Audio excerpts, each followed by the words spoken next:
All right, so now we're moving on to the second video of our review. And this is just going to be dividing or rationalizing radicals and solving radical equations. All right, so what I would suggest that you do for this one first is, since the indices are the same, and I know that 20 and 45 share a common factor, which is 5, I'm going to go ahead and rewrite these under one radical. And this will then allow for me to just focus on, the fraction 20 over 45. And I reduce this. 20 and 45 are both divisible by 5. So I can then rewrite this as a simplified fraction as 4 as the square root of 4 over top of 9, because 20 divided by 5 gives me 4, 45 divided by 5 gives me 9. So a lot of times it is very beneficial for you to reduce the fraction if you can. If these were two numbers that you know couldn't be reduced, or you didn't identify it right away, then this method or this way might not necessarily be the best choice. But 20 and 45 we know are both divisible by 5, so that's why I rewrote it underneath the same radical. And now I'm going to go ahead and separate them. I'm going to think about it as the square root of 4 over top of the square root of 9. And the square root of 4 is 2, the square root of 9 is 3, so this reduces to 2/3. All right, so that is your final answer. There's different ways you can go about doing it. You can reduce or simplify each radical, because 20 can be divided by 4 and 5. The square root of 4 is 2, so this can then be rewritten as 2 times the square root of 5. 45 can be rewritten as 9 times 5. Square root of 9 is 3.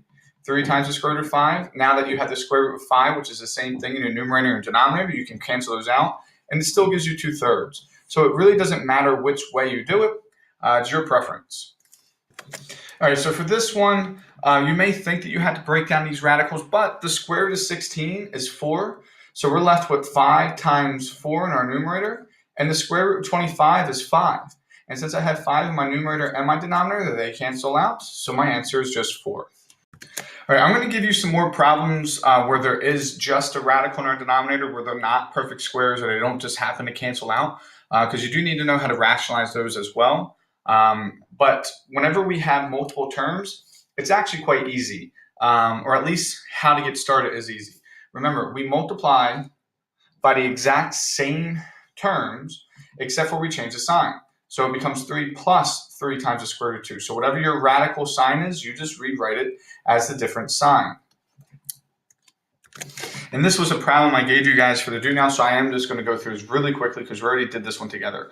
5 times 3 gives me 15. 5 times 3 root 2 gives me plus 15 root 2.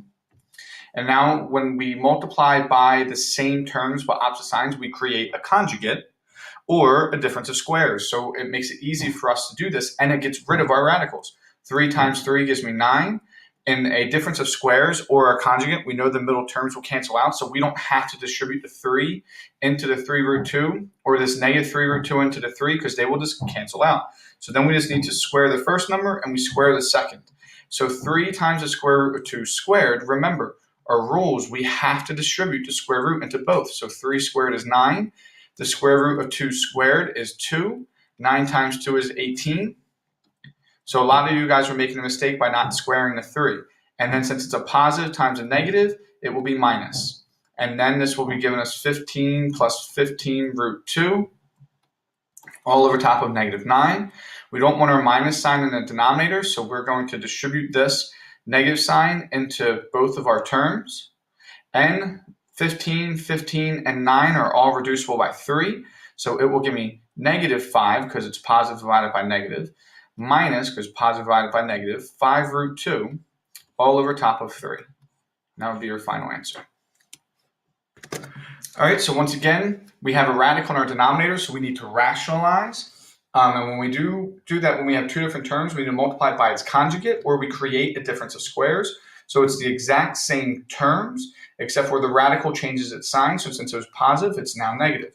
And when we multiply to our denominator, we have to multiply to our numerator. So this is equal to 1, and we're not changing any value. Right, now we go ahead and distribute. So 4 times 2 gives me 8. 4 times negative root 2 gives me minus 4 root 2. Negative root 2 times 2 gives me minus 2 root 2.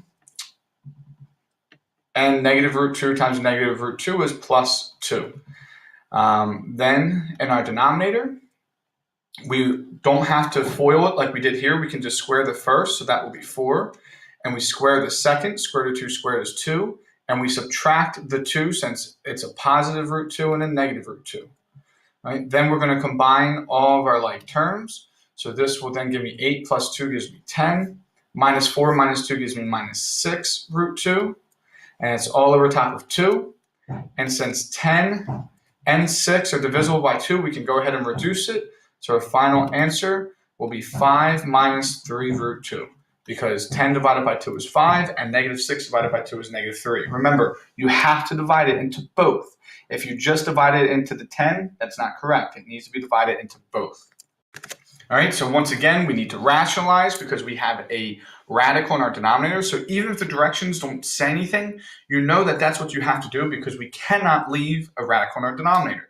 So remember, we multiply by the exact same terms except for the only sign that changes is our radical. So it's minus 4 plus 3 times the square root of 5, right? We do not change that minus 4 sign. So it's minus 4 plus 3 times the square root of 5. All right, now we're going to go ahead and distribute. So square root of 2 times negative 4 is minus 4 root 2. Square root of 2 times 3 root 5 will be plus 3 times the square root of 10. Negative 4 times negative 4 will give me plus 16. And negative 4 times 3 root 5 will be minus 12 root 5. Right, so that's multiplying our numerator out. And now we just need to square our denominator. Well, negative 4 squared is 16. So this sign is the same. So our signs will always be positive for that first number or for our constant. It will then be negative 4 times negative 4 is positive 16. And our radical is the one that changes its sign. So that's why it's always going to be subtracting our radical. Then remember, 3 times the square root of 5 squared. We need a square root of 3, which is 9. Square root of 5 squared is 5. 9 times 5 is 45. So it's 16 minus 45.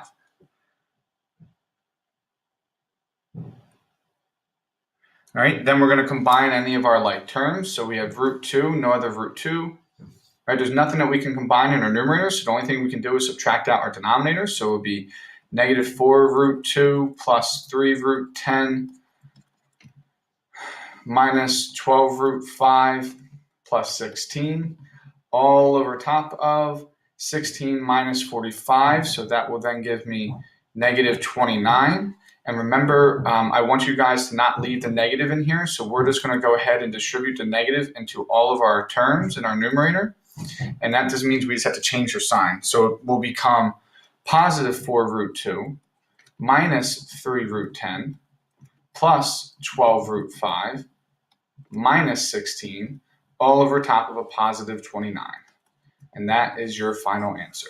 Right? That's probably one of the hardest questions that you will see on this test.